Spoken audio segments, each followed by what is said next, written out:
would put a false vote down. I mean, it's ridiculous that. I mean, I think it all starts from his 1988 campaign when he ran for president, and then it started this grassroots movement that got him support in 2008, which has just exploded now in 2011 and going into the 2012. So it's worlds colliding. It's real grassroots populism, left, right, across the board, versus the establishment serving up the Obama and Newt Gingrich type candidates. Absolutely, because he's never had this amount of support. Ron Paul has never had this amount of support before, this amount of coverage. I mean, in 2008, it was 2007 even when the Tea Party first originated, being built back up again, and it was all supported Ron Paul, and then it was absorbed by Fox News, and they're going to try to take his ideas, is what I'm guessing. I mean, that's what Rick Perry's done. He's tried to take Ron Paul's ideas and use them as his own, and try to finagle his way into the race. But I mean, he's not. Well, people discovered he was a fraud. Right. I mean, the fact is Ron Paul is who he says he is, and people trying to become Ron Paul are failing. And it's like shark teeth. You get one candidate, people find out about him, they fall back. Another comes forward, and they've said it's whoever comes up last when the primary hits, like a Newt Gingrich, who isn't found out before the primaries, that they believe will get it. And that's why they're in a race to beat Paul. But now even CBS has to admit he is in second place now behind Newt Gingrich, but they've now made him the heir apparent. But just amazing that he's now won 6 more straw polls, so he's the undisputed winner of those, and is now coming up to third and second place in all the other scientific polls. So if he gave this interview a headline from the Pew Research, I guess it's just scientific study shows media endorsement, is not helping candidates win, or I mean, what's the bottom line statement you got from this? I mean, the media, they have something to sell. They're selling to an audience, and they're telling people what they want them to do, how they want them to vote. But people who are paying attention aren't buying into it. So if we can keep that momentum going, I mean, he's winning 38% of the straw polls. I mean, there's a reason for that. It's not just a fluke, but they can disregard it as much as they want. Yeah, out of 8 candidates, he's winning the most. But so what you're really saying from this breakdown is that the public is not buying the media darling candidates anymore, that the media is losing its endorsement power. They are. I mean, you still have special interest groups, and you have the religious group, not fundamentalists, but you have religious organizations that will vote a certain way, and they have their pastors tell people how to vote, but it's spreading. It's spreading slowly, and it takes time, but I mean, it's happening. I mean, and it's got to be some kind of, it's an anomaly, because there's no reason why someone who receives that much media support should be winning this number of polls. He's getting the least amount of coverage, and he's winning the most. And I think what that really shows then, and shows a lot of things, is that the mainstream media is not as powerful as it was. TV viewership's down, newspaper reading is down. More people get their news from the web and the alternative media. And we've crossed the Rubicon the last 2 years. A lot of studies show this, that alternative media is now the dominant media. It's just truly diverse and a million different voices, whereas you've got the old media, 100 different voices, but they are now the smaller part of the market share. So they can still steer things for a little while. They can con people in the short term, but their staying power isn't there. They're out of bullets. It's over. The dinosaurs are dying. I agree. I mean, Ron Paul has an opportunity now. I mean, if the Iowa caucus can say anything, if it has a lot of support, then I mean, maybe we are making a change. Where maybe there can be hope and change in the world again. But if we can turn that corner and he can win the Republican vote, his problem is that he's not a conventional Republican candidate, because he's got too many socially liberal views. I mean, he's not trying to get involved too much. And he wants to take our military out of foreign land. So he doesn't. He's a constitutionalist. He doesn't go along with which means he's a classical liberal like Thomas Jefferson. Right, and so the people that say that they're liberals now are more conservative, because they're not going for change. They're trying to keep everything the same, keep it status quo, keep their pockets full. And he's the only person who's talking about realities. He's not going for applause points. He's not going for. Yeah, I know the behind-the-scenes baseball. He doesn't even want power to be the president. He knows it's a responsibility. The exciting thing about this, though, is, as you pointed out, he got a fraction of the media coverage 4 years ago that he's getting now. and it shows the grassroots is what's put him here. Now he's getting a little more media attention, but still compared to the others, it's the lowest level. It really shows that the grassroots has grown, and even if he doesn't win, the ideas that he's been a focal point of are growing exponentially. I think that's his goal too. I don't think he cares to win. I think he's trying to wake people up, and now it's working, because 10 years ago I was in a band, and now I'm writing papers like this, and I guess being an activist to try to get people to pay attention. Well, that's what the Bilderberg Group said 2 years ago. We have inside sources there through Jim Tucker. They said they're very upset. I mean, at the actual 130 most powerful people in the world, they're talking about Ron Paul. And they said it's not that they know they can probably keep him out with election fraud. It's that on the colleges, it's not communism that the kids think or young people think is cool. It's not right-wing fascist type fake stuff. It's true libertarian ideas. They know their gauges show that's the hottest thing, and they see that growth rate, and they're panicking. I want to give you 4 or 5 minutes, Patrick, without my interjections, to go over your report. I want to give you the floor to really take your time and break down the different facets of this. I want to get your report that's boiled down out of the Pew Research, and have an article written tomorrow for Infowars.com and PrisonPlanet.com, because this is certainly newsworthy. But just looking into the camera over there, let's say look into this one. Take 4 or 5 minutes and address people about your findings. Give the public out there a report.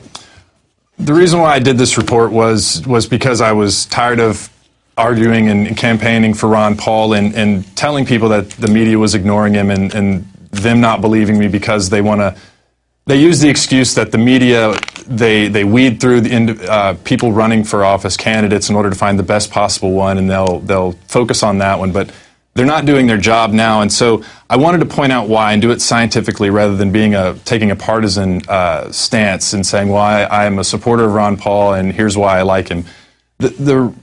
He's got 3 problems. He's seen as a third-party candidate, as a libertarian, so he's not a conventional Republican candidate, and he's not a conventional Democratic candidate either, big D. His stance on foreign policy is different than any other Republican candidate. He wants to bring our military home instead of falling in line with the same American exceptionalism, and the rest of the world should get in line and follow suit. And his stance on social issues are another reason why he's so different. He's pro-gay rights. He's not a supporter of abortion, but he's not the type of individual who wants to tell people how they should live their lives. So I respect him in that sense, is that he's not trying to dictate people's lives. So he's an important individual. And when I came across the Pew Research report by Tricia Sarter, I thought it was amazing that he was getting so little coverage, because at that time, when I first found it, he had still won 7 straw polls, so he had still had some success.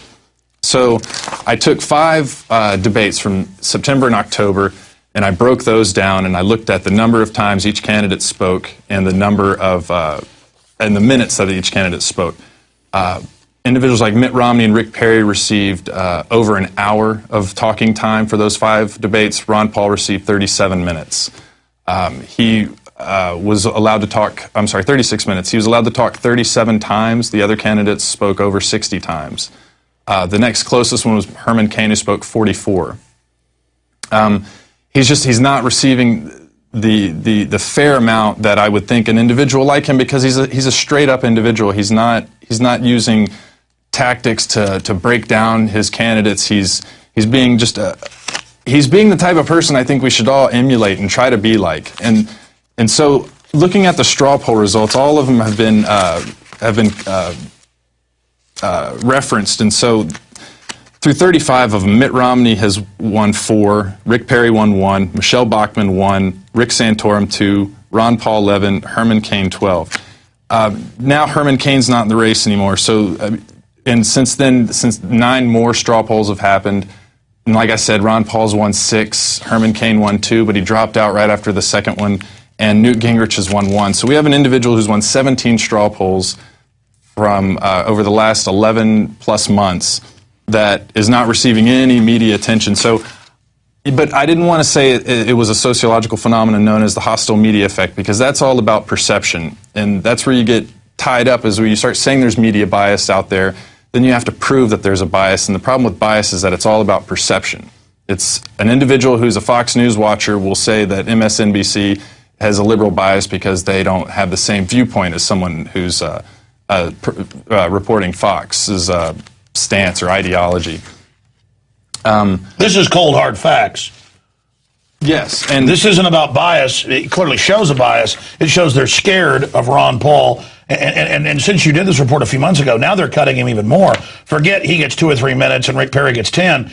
Now we're talking about 89 seconds in the televised part of the CBS debate. and not even giving him a closing statement, just blocking him out. And they're afraid. And this is, they're grasping at straws. They're trying to stop what's happening. Well, now he's being outright blocked from some debates.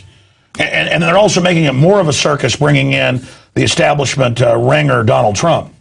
Right, to back our boy Newt. Well, in closing, what are some of these other numbers? Well, I did a correlation and regression analysis, and the purpose of that is to see the relationship or association that exists between two variables. I used the Pew Research report as my independent variable to see if it affected the outcomes of the straw polls or the amount of coverage individuals would receive in debates. So the debate coverage and the straw polls are my dependent variables. I found that there's a very weak relationship between the news articles written and the amount of time each candidate had to speak at the debates. But I found a relatively a moderate association between number of news articles written between January 1st of 2011 through August 14th and the number of straw poll victories. But this is the inverse relationship that exists. So it produces an R-score or a correlation of negative 0.482, and that's out of 1. So a 1 would be, or a negative 1 would be a perfect correlation. So we're about at 50% of a, and that's very small data set. I mean, this is one election over just over 8 months. So quantify that for a layperson. What it's saying is that as the number of news articles increase, the number of straw poll victories goes down by 0.5, essentially. So it's not just that people are ignoring the media. When the media endorses you, people don't trust you. Correct. Yeah, that's what I've already just seen in my own observation. So, it just goes down to it, and the only thing I can think of is that the establishment, they have a set that this is our conservative candidate, he's going to have this set of views, and Ron Paul doesn't fit into that, so we're going to do whatever we can to keep him out because he doesn't fall in line with both our plan. Yeah. Or end game. Wow. Well, is this published publicly yet? Because I can't wait to get it out at Infowars. It's on your site as of yesterday. Oh, good. And so whose article? There's so many articles, I can't read them all. What was it posted in? Like an article, so we put it on screen for folks? I believe it was on your homepage under local media, I guess, or not independent, but I can't think of the name. But this is big news. We seem to hide things that are huge. Well, we'll find out, and I'll definitely get a bigger article on this tomorrow.